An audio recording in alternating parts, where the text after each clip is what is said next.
Thank you, Pastor Kasim. Thank you, Baba, for this opportunity. My question tonight centers on relationships.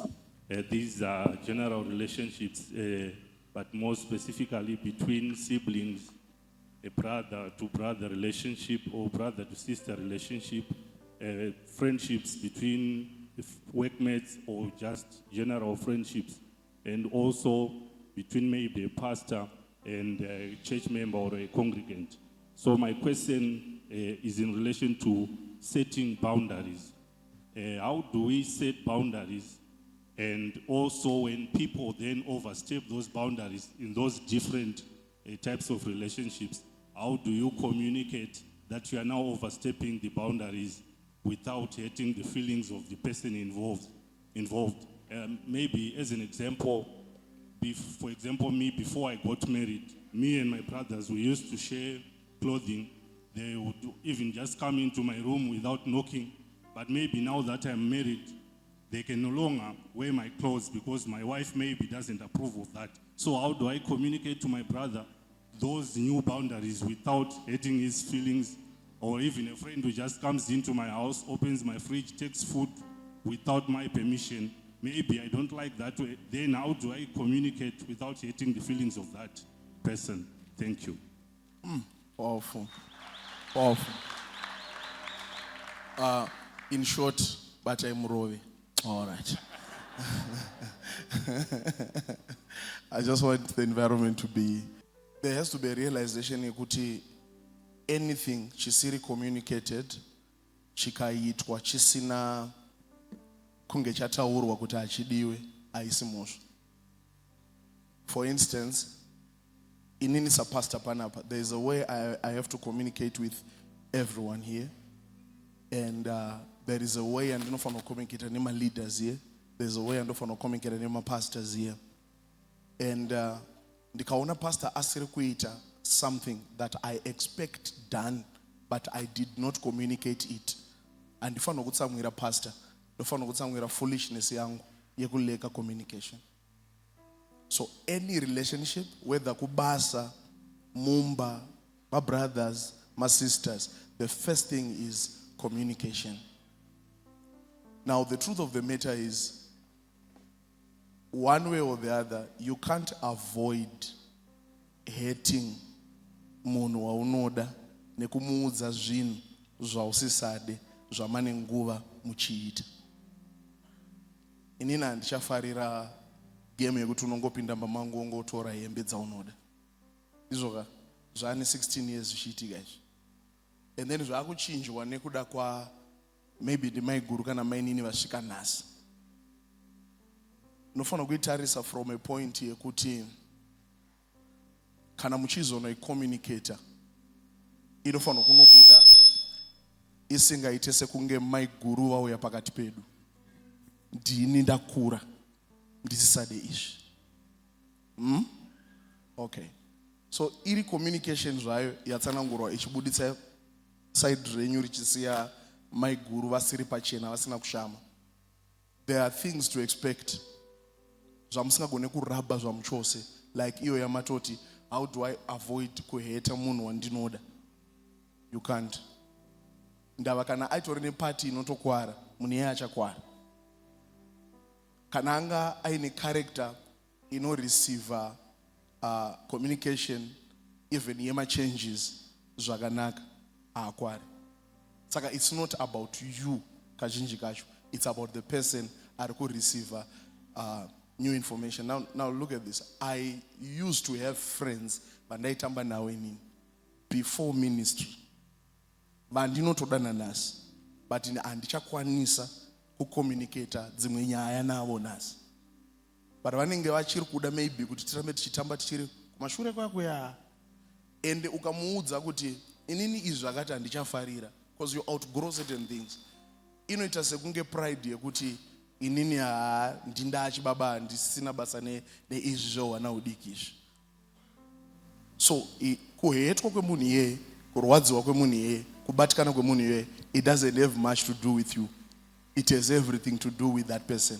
Saka uchaforcwa kubva kulevel yawawe kuti udzike kulevel yake wonomudhonza ikoko womusimudza kuuya uku, because it's difficult kutanga kudhonza munhu usina kudzika kuenda kwaari. Ameno chechiri kunzwa ndutsanangura. Exactly. And chinhu ichocho chatiri kutaura ichika ichi chinoita kunge chinhu chiri simple, but it's one of the reasons why even my families aine madivisions, great divisions. Bamnini vakati, mukoma vakati, friend yakati, uyu akanditi haachada zvakati, kosei asisaite zvakati, why is it hatichamuone kwakati, ingati ingopindirana wani mudzimba tichipfekerana. Now look at this. Inogona kunge iri agreement yakaitika zviri natural pamangoflowa pakuwirirana kuti tinopfekerana mbatya. Isitombo rinobvira yakakommunicatwa uri ushamwari. Chakunetsa ndechekuti chinhu chakatanga naturally uri kuda kuuya uchichikomunikera nemuromo.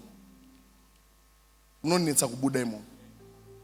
Ameka munzwa zvandikuedza kureva kuti kazhinji zvekutopfekerana hembe hapana pamunogara pasi kuti kubvira nhasi taakupfekerana hembe. Munongoona zvakudi because it's natural. It just happens because of develop a relationship.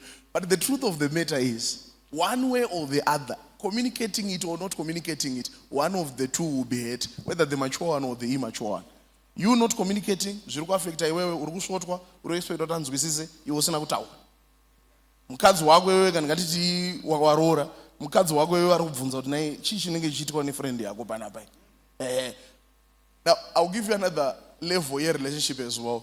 Inoti kana iwewe wakasununga undipinde mubedroom mako, hazvireve kuti the opposite itori true kuti ininiwo ndinoda kuti upinde mangu. Mako ndo makavhurika, mangu hamunhu. Saka zvofanira kuzikanwa futi izvozvo kuti pawanditi apinda zvako apo zvina kana basa, kwangu unofanira kubvunzwa kuti zvine basa here. Ndava kwako ndiwanditi ndidi, kwangu une musi wakandinzwa ndichiti upinde. Are you getting the sense? Saka my relationships anonetsera pakuti complication yacho iri panyaya yema-levels ematurity. Ari kutaurwa naye neari kutaura wacho. Tikuzvinzwisa zvinhu zvikusvika papi? Ndikandikuudzei. Bvisai nyaya yekupfekerana mbatya. Bvisai nyaya yekupindirana mudzimba vanhu vachidyirana zvikafu. Bvisai nyaya yekuti anoti ndine right chakati because ndechefriend yangu. Kuve busy nekuda kwekusiyana kwemabasa ndoimwe nyaya yauraya vanhu. Ende kazhinji anonzi ane pride ndiye ane zvaakuita zvisina vamwe vasiri kuita. Saka ari kuexpecta kuti every minute you must be picking my calls. Wanzwa here kuti tatenga isu seArsenal tatenga nhingirini. Iwo wakutozviziva muupenyu kuti ndakapfuura level rekudiscussa munhu atengwa because handina mari yandakaisa ikoko.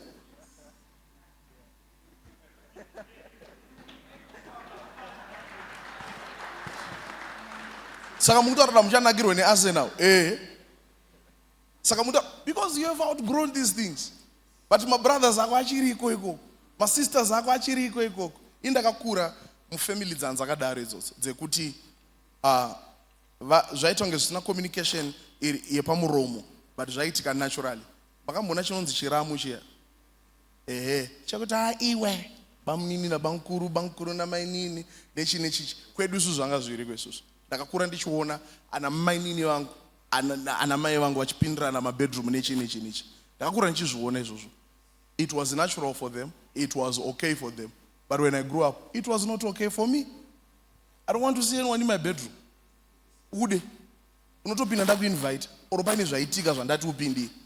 My young brother has been in my bedroom, but not by choice yake iyi yekuti anouya ongoti mubedroom mamukoma wangu ongopinda.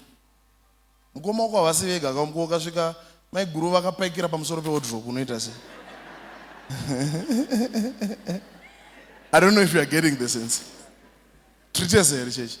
So let's mature beyond kurwadziwa necommunication yemwe munhu. Nzwisisa atikure zvakafanana, atimachuwe zvakafanana. Usati wasvika pamba pevanhu, use wisdom. Akona kuti wasvika pamba pevanhu, vanhu vachizondra TV yavo because uri hama yepo kana kuti uri sawira wepo. Tuvana tiri kuona makatuni obva vana vanga vane makatuni isu madhara tasvika wotora remote. Baba wacho anogona kusakuudza, but havana kufara nezvawaita izvo. Relax, hauna kwako here hakuna TV. Yo hauna kuinga TV. Ngatitaure zvawainga. Kana vasununguka kuti vana ngavachibva sununguka kushandisa woshandisa. Ende pawabvumidzwa ka1 hauna kubvumidzwa ka2. usati pamakati yes nezuro zvinoreva kuti nhasi futi yes. Aiwa, yes yanhasi haisi right yekuswera mangwani. Hello? Hello? I'll tell you something. It's not as often or as regular as I could meet our father, Pastor Tsikai. But the few times I would want to meet him, I don't just arrive like Mvura and I. Just because I feel a right. Semwana kuta, babanda toshika muripo erendripa gate. Those who need to know wakawanda manje. Kwamfundisa kufonwe. Ibasa ravo pfacha. Ukaudzwa kunzi takafamba mota yangu uchiona panze atipo tiripo. Andikona kusafara ndo vari kuda kusvika.